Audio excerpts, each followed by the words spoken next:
Hi everyone! So today I went to the market and bought all of these ingredients that I am gonna need it. Because today I'm going to cook one of my favorites, viand. Viand! So what do I have here?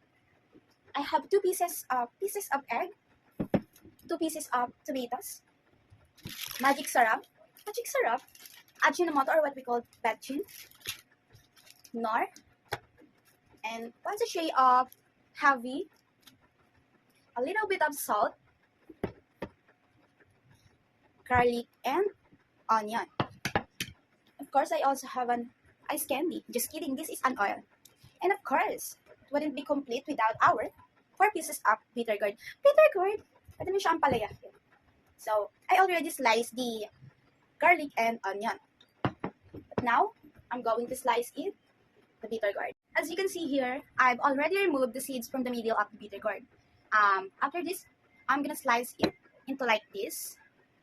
And then I will soak it in water to somehow reduce the bitterness. When we say bitterness, pait. Ang pait ng kahapon para maalis yung pait ng kahapon.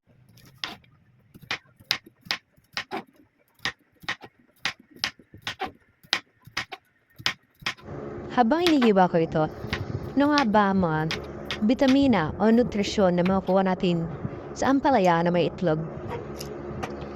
Ang iba't ibang bitamina na makukuha natin dito ay vitamin A, C, and D na makatutulong para sa pagpapalakas ng ating katawan, lalo na ng ating immune system. At syempre, meron din ditong fiber nutrients na makatutulong para sa pagpapababa ng kolesterol ng ating katawan. At syempre, isa pa dito, tinutulungan din ito na mas mapabuti pag-digest ng ating pagkain. After natin matapos sa mga ingredients na ating kakailanganin, tayo magsisimula na sa pagluluto. Una natin gagawin ay ilagay ang sibuyas. Haluin lamang ito sa atam-tamang apoy at hintayin natin ito yung maging golden brown.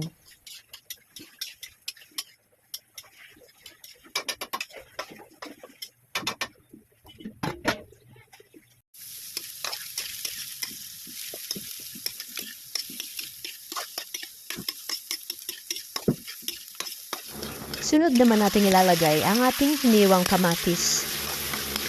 Haluin lamang ito ng mabuti.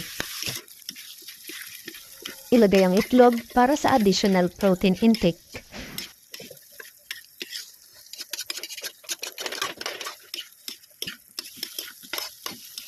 Sunod ay ilalagay na natin ang ating hiniwang ampalaya.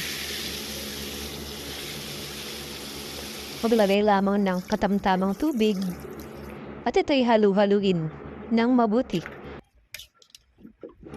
Haluin lamang ito ng mabuti upang mas lumasa at kumalat ang sustansya.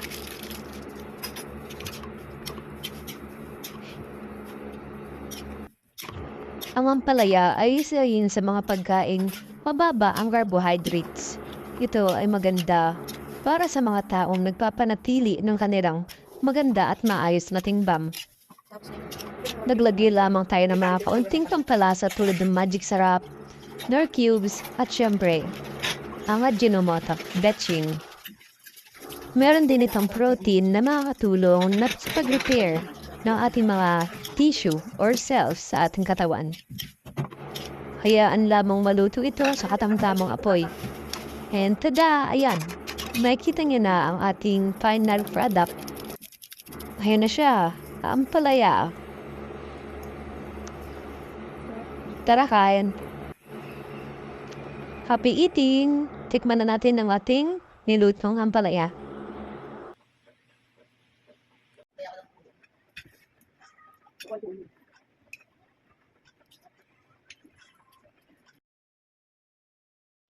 Sa part na ito ay ating titimbangin kung ilang grams nga ba ng rice at ng ulam ang ating makakain upang mabilang natin ng maayos kung ilang calories ang ating kakainin. After ito, pupunta tayo sa Google para i-search kung ilang calories nga ba ang nakain natin sa 270 grams na cooked rice. Then, 270 grams of cooked rice is equivalent to 205 calories. Then, next, punta naman tayo sa apps para ma-measure natin ang kinain natin ang palaya.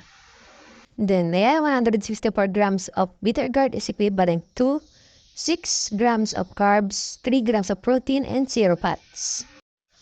Then, equivalent to 164 grams of bitter gourd is equals to 39 calories.